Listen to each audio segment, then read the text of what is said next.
Today, I'm going to show you how a drip irrigation system can effectively and efficiently water your entire landscape. Are you tired of the hassle of hand watering your landscape? With plants spread out all over the yard, it can take multiple trips and a lot of time to effectively water it. You can even have plants with different watering needs on the same zone in our kit. This is because the kit comes with emitters that have a wide variety of flow rates, so you can effectively water without overwatering some or underwatering others. We're going to install our basic drip irrigation kit for landscapes. This kit comes with everything needed to water up to about 800 square feet and can be installed in just a few hours, even faster if you're a seasoned DIYer.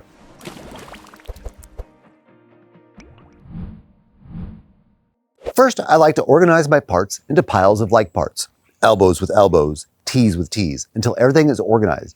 This will make it much easier to find things as the need arises. Everything we need today fits right here on this table.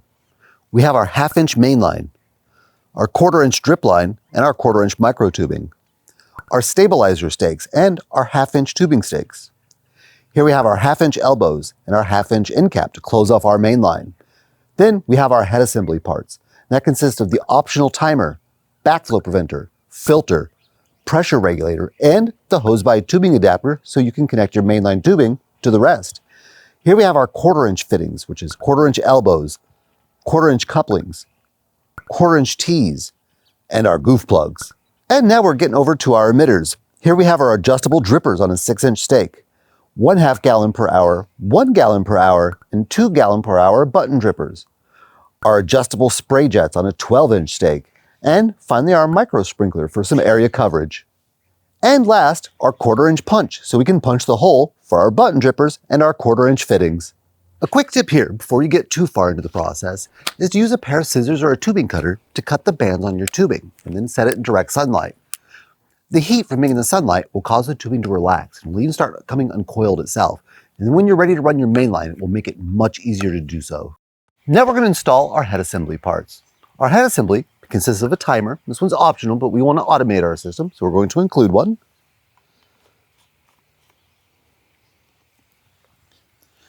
Our backflow preventer, so none of the irrigation water flows back into our potable water supply. Our filter, to keep any debris from getting into our system and potentially causing clogs. And one tip here I want to mention, as you install your head assembly, check the female connections. Each one of them should have an O-ring or a gasket inside. This is why hose-threaded parts don't use silicone tape or similar. They seal with the internal gasket or O-ring. Also, make sure you finger tighten and then maybe another 1/4 to 1/2 turn after. Don't use tools or hand tighten too tightly because you could cause damage to your components.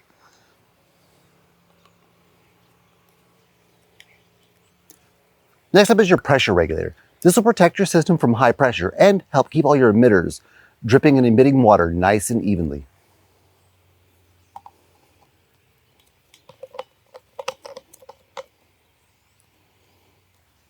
And finally, our hose-by tubing adapter. This is the part that connects our mainline tubing to the rest of the head assembly and thus the water. There, see how easy that was? All right, now we're ready to run our mainline tubing.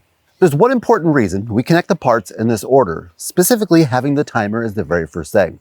This is because the timer is the only part that is rated for constant pressure. And if the spigot valve is open, anything past it is going to be under pressure.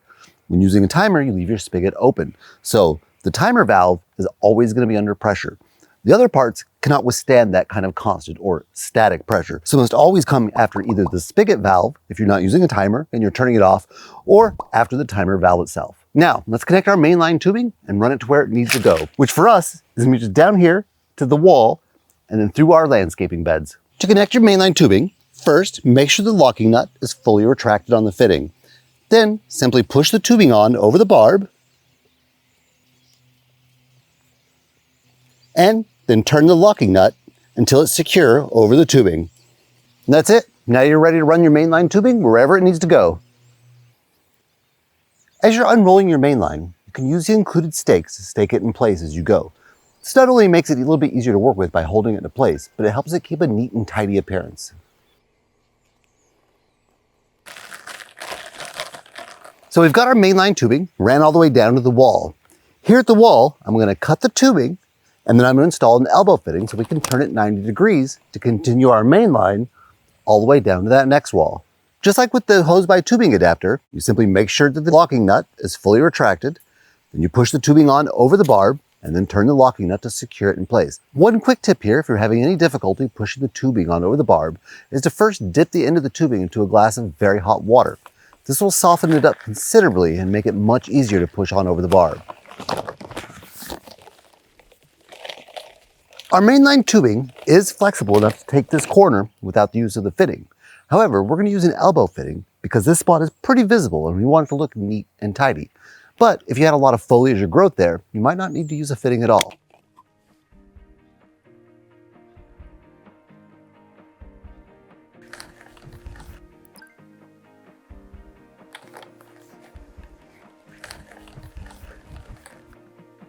With our mainline tubing ran, we're going to cut it here and install our threaded end cap.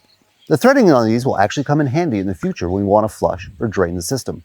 Just like with the elbows, we push the tubing on over the barb and then secure the locking nut in place. Our mainline is ran and capped. Now we're ready to go back and start installing our emitters. The emitters are the actual watering devices that deliver water to the plants. Our kit today that we're using consists of button drippers, adjustable drippers with an umbrella pattern, spray jets and a micro sprinkler, and 1/4 inch drip line. For the most part, plants don't have a favorite emitter type. Plants are more about just getting enough water, but not too much. This means don't get too hung up on trying to find the perfect emitter for each plant. There can be multiple perfect emitters for a plant. The big exception to this are plants that prefer dry foliage, such as trees and immature plants. For them, it's better to have something that drips directly into the soil. All right, let's go install some emitters. The first emitter we're going to install is this adjustable dripper on a 6-inch stake. We're going to use it at this plant here. The adjustable dripper on a 6-inch stake has an adjustable umbrella pattern, so you can make it a little bit smaller, a little bit bigger, depending on the needs to cover the plant's root zone. The area coverage is handy on a plant like this because it's a pretty large plant and it has a pretty good sized root zone. To connect it, all we have to do is punch a hole in our 1/2-inch main line with this 1/4 inch punch. Then insert this 1/4 inch coupling into that hole, connect some 1/4 inch tubing to it, run it over to our plant, and then connect that 1/4 inch tubing to the inlet barb on our adjustable dripper. And that's it.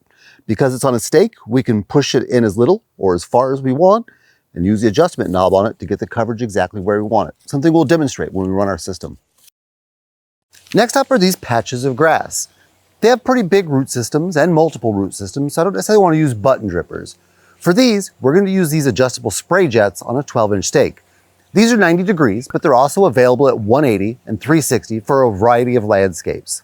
These provide some area coverage, so we can use one 90-degree stake to spray on the tuft of grass and cover its area. These are also adjustable, so if you put them in and the spray isn't just right the first time, play around with the adjustment knob until you get the spray where you want it. These connect almost just like our adjustable dripper on a 6-inch stake, except the inlet barb is here at the bottom of this short run of tubing.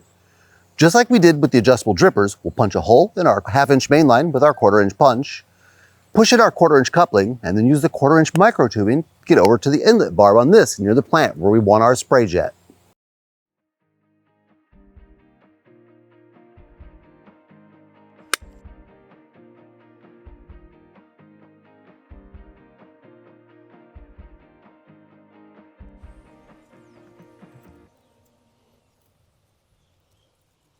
To irrigate this tree here, we're going to use our 1/4 inch drip line to make a ring. To do that, we simply punch a hole in our 1/2 inch main line, just like we have been. Use the same 1/4 inch coupling we've used a lot today, and then connect our 1/4 inch drip line to that coupling. Then we'll run it a few inches to get it right next to the tree, and we'll use our 1/4 inch T. Now to make a ring, you simply connect your 1/4 inch drip line to one side of the T, run it all the way around in a ring, and connect it to the other side. And there you have a ring, and it gets water to all sides of the tree's root zone to help promote even root growth. Our tree's root zone is about the same size of its canopy, so we're going to make a tree ring that's approximately that size. They don't have to be the exact size of the canopy, because remember, the capillary action of the soil will see the water spread pretty far from the point of drip. Now we're going to get some water to some individual plants. To irrigate these, we're going to use button drippers. However, as you'll see, the plants are different sizes, which means they have differing watering needs. For this reason, we're going to use 3 different types of button dripper: 1/2 gallon per hour, 1 gallon per hour, and 2 gallon per hour. A couple of the plants are large enough that we're going to want to split our 1/4 inch tubing run so we can get 2 button drippers per plant. We'll show you how to do that. To install a button dripper, it's very similar to the same process we've been doing. Punch a hole with your 1/4 inch punch, run your micro tubing over near the plant where you want your button dripper, and set up your button dripper.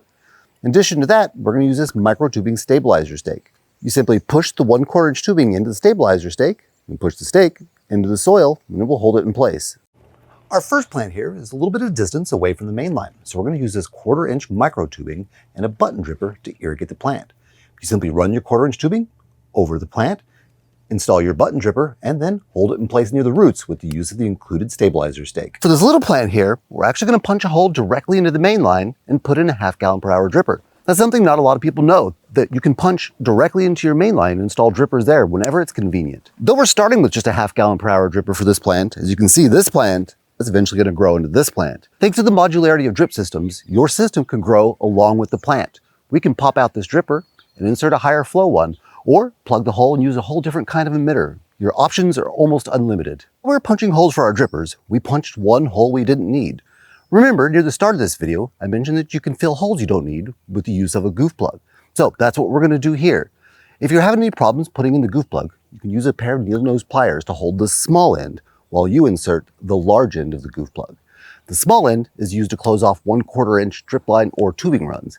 The large end fills holes made by the 1/4 inch punch. Now we're going to install a run of 1/4 inch tubing, but I want to split this in two because the plant we're going to be watering is fairly large. So to do that, I'm just going to simply use a 1/4 inch T-fitting to split this single run into two, so I can have two button drippers, one on either side of the plants. That way, the plant's entire root zone gets covered. To do so, simply install your small T, attach some 1/4 inch tubing to either side, and then you can put a button dripper in the end. And just like we've done on other plants, I'll hold them in place with the use of a stabilizer stake.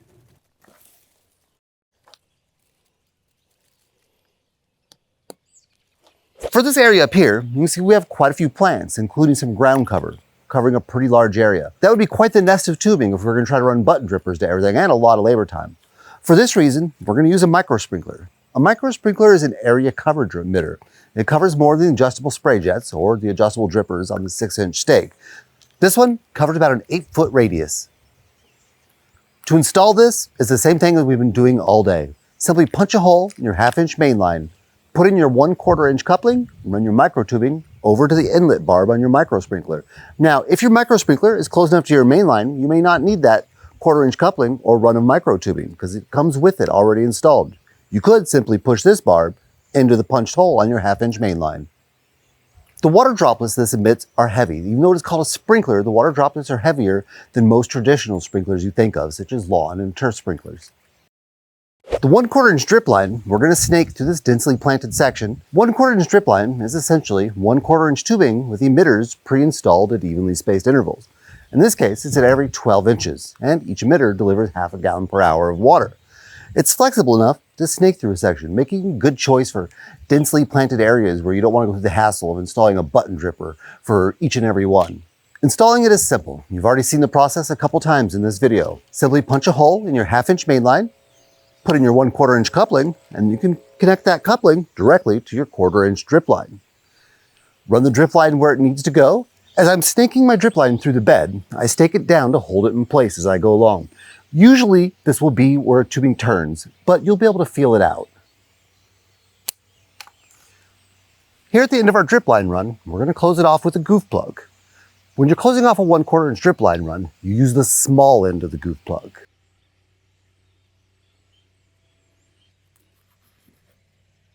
We're almost ready for our first watering cycle. There's one important thing left to do first. We need to flush our system.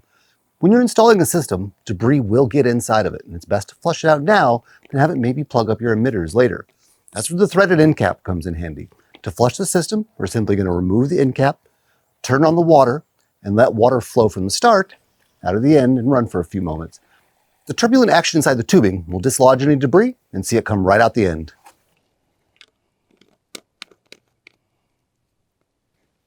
With the flush complete, we're ready for our first watering cycle.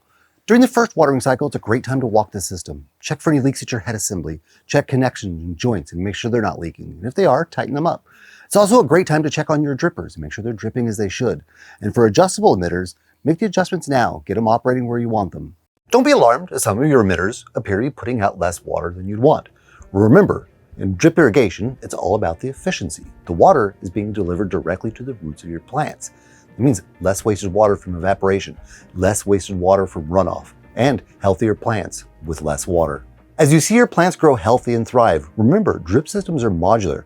If you throw in a new flower bed or a new row of plants, drip systems are easy to add on to. You can expand with almost any emitter type at any time, directly to your existing system. During our walk of the system, we found that one of the end caps was leaking. That's not uncommon, as they can become a little bit loose during shipping. The threads will just kind of unthread themselves a little bit. So, since we walked our system during our first cycle, we'll be able to take care of this now by simply tightening the cap. If you'd like to learn how to design a drip irrigation system for your own unique landscape, or your raised beds, your vegetable garden, almost any application, check out our video on designing a drip irrigation system right here. If you're ready to jump right in and want one of our landscape kits, we have those available right here.